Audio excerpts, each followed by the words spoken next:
कोल्हापुरातील बापट कॅम्प, शाहूपुरी, गंगावेशसह विविध भागात 700हून अधिक गणेश मूर्तिकार व्यवसाय करतायत. पुणे, पेण हे गणेश मूर्तींचं सर्वात मोठं मार्केट आहे. यापाठोपाठ कोल्हापूरचं नाव घेतलं जातंय. दरवर्षी कोल्हापुरात मूर्तिकारांकडून हजारो गणेश मूर्ती घडवल्या जातात. यामध्ये सुमारे 50 कोटीची आर्थिक उलाढाल होतीये.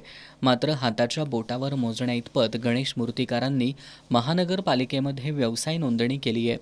प्रदूषणाचा प्रश्न ऐरणीवर आला असल्यानं न्यायालयानं प्लास्टर ऑफ पॅरिसला विरोध करून पर्यावरणपूरक गणेश मूर्ती तयार करण्याचे आदेश दिलेत.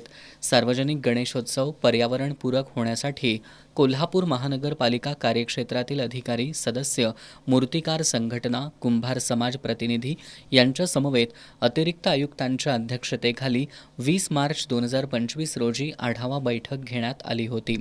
या बैठकीत केंद्रीय प्रदूषण नियंत्रण मंडळाच्या 2020 सालच्या सुधारित सूचनेनुसार कोल्हापूर शहरातील सर्व मूर्तिकारांची नावनोंदणी, व्यवसाय नोंदणी करून हमीपत्र घेण्याबाबत आदेश देण्यात आले होते.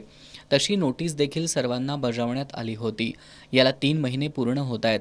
मात्र अद्याप कुणीही नोंदणी केली नसल्याचं प्रदूषण विभागाकडून सांगण्यात आलंय. 20 मार्चपूर्वी फक्त 24 मूर्तिकारांनी व्यवसाय नोंदणी केली होती. ती पण महामंडळाकडून कर्ज मिळवण्यासाठी घेतल्याचं सांगण्यात येत आहे. दरम्यान प्रदूषण नियंत्रण मंडळाचे अधिकारी समीर व्याघ्रांबरे यांना याबाबत विचारलं असता पुन्हा एकदा नोटीस काढून मूर्तिकारांना कळवणार असल्याचं त्यांनी सांगितलं. प्रदूषणाचा विषय इतका गंभीर असून देखील महानगरपालिकेचे अधिकारी याकडे सोयीस्कर दुर्लक्ष करताना दिसून येत आहेत.